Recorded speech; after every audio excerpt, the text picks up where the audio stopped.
Hey, BC here for BC Nephro. Thanks for watching. I'm Dr. Brian Cronin, board-certified nephrologist and clinical specialist in hypertension. Today's topic, sodium, what is normal? A normal serum sodium concentration on a lab test is 140 milliequivalents per liter, but normal saline IV solution, which is purportedly isotonic to plasma, has a concentration of 154 milliequivalents per liter. So what gives? Why is there this apparent discrepancy? We're going to get into that, but before we do, make sure you check out the other videos at this channel. Check out bcnephro.com, where you'll find articles not only on this topic, but on a wide range of nephrology subjects. I'm also on Instagram at bcnephro. Links to all will be in the description below. But now, let's get into it. I had been taught and believed that the reason for this discrepancy was because of the prior order way for measuring serum sodium actually was inaccurate. And then by the time they realized this, everyone was used to the old value, old reference range. It would have been too confusing to introduce the new range, so they just calibrated, converted everything back to what it previously had been. Kind of like they figured out that Jesus wasn't born in 0, he was born in something like 6 BC, but by the time they figured it out, it's not like you can change what year it is by 6, it would have screwed everything up. But we can get into a better understanding of why this discrepancy is, and we'll do that by understanding how the lab is actually performed. Now, when blood is drawn for the lab, there's several things in the blood. Of course, there's red blood cells, and the percent of red blood cells, that's what the hematocrit is. And then there's liquid. Now, this liquid contains aqueous phase, essentially water with dissolved electrolytes. There's also solid things, proteins and lipids floating around. Electrolytes can be measured on whole blood. This is what blood gas analyzers, this is how they work by a whole blood specimen. But the clinical laboratory typically uses the liquid component after the red blood cells are removed, which is either serum or plasma. So what's the difference between serum and plasma? Serum is drawn in either a red or gold top tube. When this is drawn, the red blood cells are allowed to clot, and then the specimen is centrifuged. The liquid portion without the clot is serum. For a plasma specimen, which is either a green or mint green top, there is an anticoagulant, so the blood doesn't clot. The specimen is centrifuged, and the liquid on top of the red blood cell pellet there is called plasma. Now, both plasma and serum are a liquid, but they have these proteins, lipids, solid things floating around.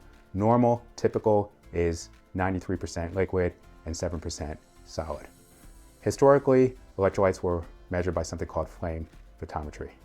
So a specimen of serum was taken, this was diluted and introduced into the flame photometer. And when the electrolytes were heated, they became excited, and different electrolytes emitted different colors when they were excited. A photometer then measured the intensity of this color and converted this to a value, a concentration. This was time-consuming and labor-intensive. Currently, electrolytes are measured by something called an ion selective electrode. This technique is quicker, can be automated, and more efficient. Now, this ion selective electrode can either be direct or indirect. Direct is when the specimen of serum or plasma is not diluted. For a blood gas analysis, it is not diluted, so this would be direct. Automated clinical laboratories typically use indirect, and the specimen of serum or plasma is diluted. Then there is an ion selective or specific membrane. So for this case, the membrane will be selective only to sodium ions. An electrode then measures the potential electrical gradient and converts this into a concentration, milliequivalents per liter. Now, a milliequivalent is the amount of a substance that has an equivalent charge to 1 milligram of hydrogen. For monovalent ions, that is ions with a single charge, like sodium, this is equal to the mass, so milliequivalents and millimoles are the same. So now, understanding this, why the difference?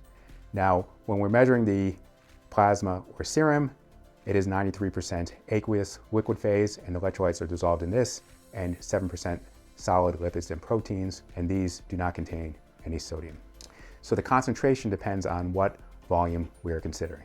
If we're considering the entire volume, including the solid phase, we get a normal concentration of 140 milliequivalents per liter. But if we only use the liquid portion, excluding the proteins and lipids, we get a higher concentration. So 140 divided by 0.93 will give you something like 150.5, which is closer to the 154 and explains why this is considered normal saline. The intravenous solution is only liquid, there's no solid things in it, so it has that concentration, which is essentially isotonic to plasma. Knowing how this lab is performed also explains the phenomenon of pseudohyponatremia. Now, pseudo or false hyponatremia is when a low serum sodium value is calculated and reported, but in reality, the serum sodium is not low. Now, this occurs because the specimen is diluted. When the specimen is diluted and the sodium is determined using this ion selective electrode, the concentration is not 140, it's different than that because it's a diluted specimen. So there is a calculation to convert it back to what it would be if the specimen was not diluted. This uses the standard of 93% liquid, 7% solid to report that number. Now, in certain pathological conditions, there might be a higher solid phase, higher than 7%, because of increased plasma proteins or lipids, such as a case of severe hypertriglyceridemia.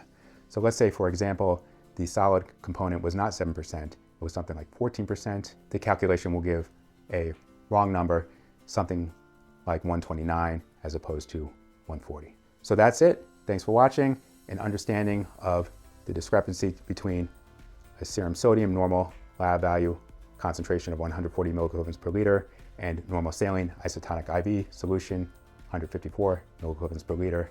If you made it this far, you might as well hit like and subscribe. If you know someone who might be interested in learning about this topic, please share this video. It's spreading the message word of mouth that really helps the channel grow. Leave a question or comment below, and until next time.